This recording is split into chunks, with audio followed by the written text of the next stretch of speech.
আসসালামু আলাইকুম প্রিয় শিক্ষার্থীরা, ম্যাথ সলিউশনের পক্ষ থেকে সবাইকে স্বাগতম। আজ আমি তোমাদের নবম ও দশম শ্রেণীর সাধারণ গণিত থেকে যে চতুর্থ অধ্যায় সূচক ও লগারিদম থেকে যে 8টি সরল রয়েছে তার সমাধান করে দেখাবো। আমার সাথেই থাকো। তো আমি এখানে প্রথম সমস্যাটি তুলে নিয়েছি। এই সমস্যাটির সমাধান করতে হলে বা এর মানটি বের করতে হলে আমাদের তিনটি সূত্র মনে রাখতে হবে, তিনটি বেসিক ধারণা থাকতে হবে আমাদের। সেটা হলো, প্রথম সূত্রটি হলো গুণ, অর্থাৎ a two the power m into a two the power n। আমরা এটাকে লিখতে পারি a two the power m plus n। আমরা জানি গুণের সময় পাওয়ারে পাওয়ারে যোগ হয়, এটা নিচের ক্লাসগুলো থেকে আমরা শিখে এসেছি।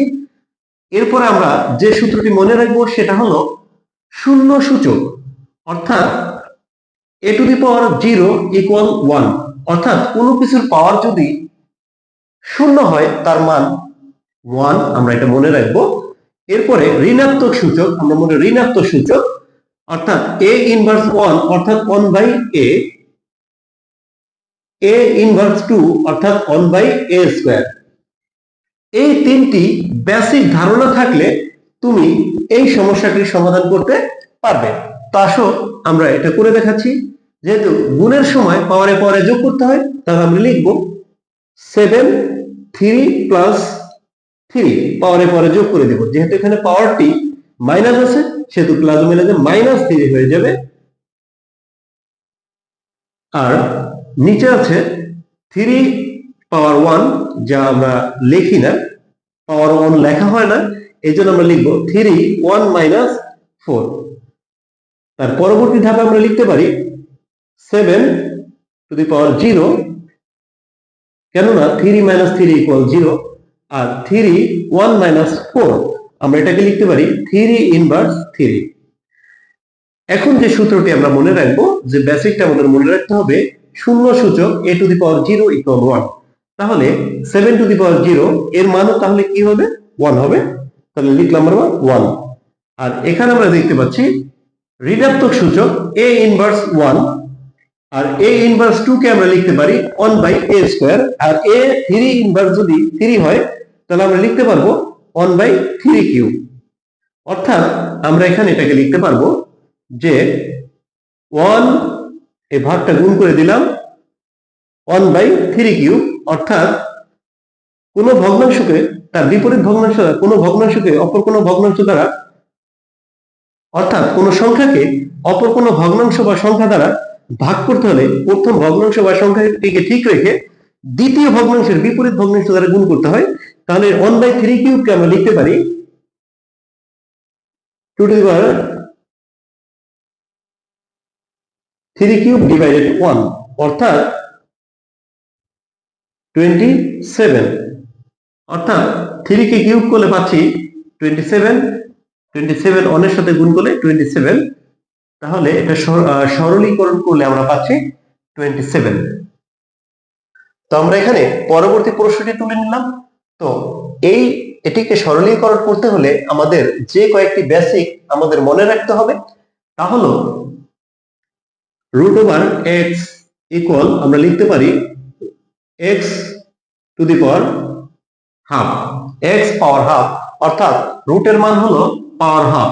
এই একইভাবে 3 রুটকে আমরা লিখতে পারি x to the power 1 by 3, অর্থাৎ 3 রুটকে 1 বাই 3, অর্থাৎ এভাবে লিখতে পারি। রুট 5 কে আমরা লিখতে পারি x to the power 1 by 5। এই বেসিকটি বা এই ধারণাটি তোমার জানা থাকলে এটির সমাধান করতে পারবে।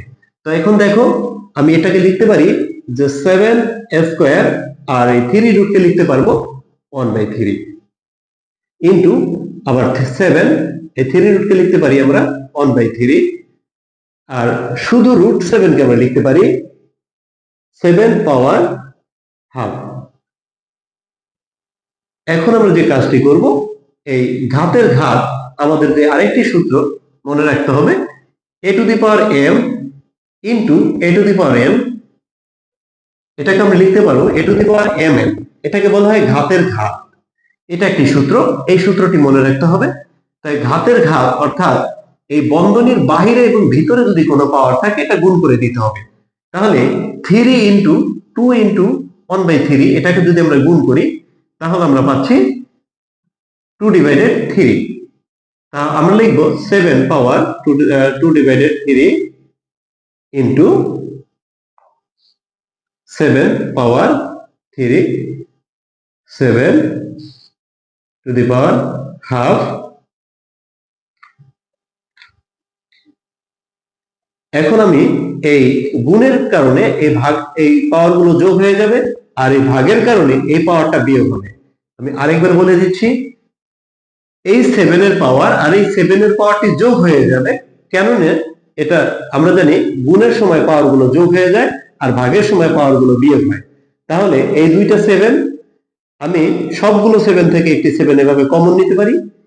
এই পাওয়ারের সাথে এই গুণের জন্য এই পাওয়ারটা যোগ হবে, অর্থাৎ 2/3 প্লাস 1/3, আর ভাগের জন্য এই পাওয়ারটা বিয়োগ হবে 1/2। কাজটি করব আমরা 7। এখন এই যে ভগ্নাংশগুলো লসাগু করব। 332 এর লসাগু 6। তাহলে 3 6 এর মধ্যে যাচ্ছে 2 বার, 2 দুগুণে 4, প্লাস আবার 3 6 এর ভিতরে, মানে 3 6 এর মধ্যে যায় 2 বার, 2 একে 2, বিয়োগ আবার 2 6 এর মধ্যে যাচ্ছে 3 বার, 3 একে 3। উপরে প্লাস মাইনাস করে পাচ্ছি আমরা 3/6। এটাকে লঘিষ্ঠ আকারে প্রকাশ করলে পাচ্ছি 1/2। 7 পাওয়ার হাফ, আমরা পাওয়ার হাফকে লিখতে পারি √7। তো আমরা এখানে তার পরবর্তী 3 নম্বর যে রাশিটি আছে আমি তুলে নিলাম। তো আমি এই সমস্যাটি সমাধান করতে হলে আমাদের যে বেসিক আমাদের মনে রাখতে হবে সেটা হলো ঋণাত্মক সূচক, অর্থাৎ a ইনভার্স 1 অর্থাৎ 1/a। এটা মনে রাখলেই চলবে, a ইনভার্স 1 ইকুয়াল 1/a। আমরা এই তথ্যের মাধ্যমে এটি সমাধান করব। তাহলে 2 ইনভার্স 1 কে লিখতে পারি 1/2, 5 ইনভার্স লিখতে পারি 1/5। এখন বন্ধনের ভেতরের কাজটা যতক্ষণ না পর্যন্ত শেষ হচ্ছে ততক্ষণ আমাদের বন্ধনের ভেতরের কাজটি চালিয়ে যেতে হবে। আমরা লসাগু করব, 5 আর 2 এর লসাগু 10। তাহলে 2 10 এর মধ্যে কতবার যাচ্ছে? 5 বার যাচ্ছে, 5 একে 5। আবার 5 10 এর মধ্যে 2 বার যাচ্ছে, 2 একে 2, ইনভার্স 1। তাহলে এখানে পাচ্ছি 7/10 ইনভার্স 1। 7/10 ইনভার্স 1 কে আমরা লিখতে পারি 10/7। যেমন a ইনভার্স 1 সমান 1/a। 2/3 ইনভার্স 1 কে আমরা লিখতে পারি 1/3/2/3। 1 ভাগটা গুণ করে দিলাম, এই ভগ্নাংশের উল্টে যাবে 3/2। এক কথায় তোমরা মনে রাখবা, কোন ভগ্নাংশের পাওয়ার যদি ইনভার্স 1 হয় তাহলে ওই ভগ্নাংশটি সরাসরি উল্টে যাবে। এটি হলো সমস্যা। আমরা এর পরবর্তী যে 4 নম্বর সমস্যাটি রয়েছে এটি তুলে নিলাম। তো আমরা এখানে লিখতে পারি একই ভাবে 3 এর মতো করে 2a ইনভার্স 1 কে লিখতে পারি আমরা 1/a। 3 ইনটু b ইনভার্স 1 কে লিখতে পারি 1/b ইনভার্স 1।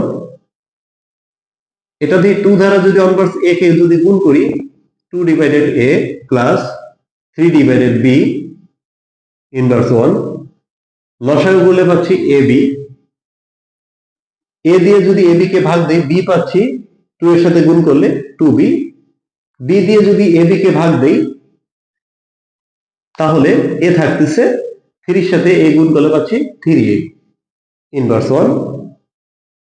যেহেতু কোন ভগ্নাংশের পাওয়ার যদি কোন ভগ্নাংশের পাওয়ার যদি ইনভার্স 1 হয় তাহলে আমরা সেটাকে উল্টে দিতে পারি। তাহলে লিখতে পারি ab divided by 3a plus 2b।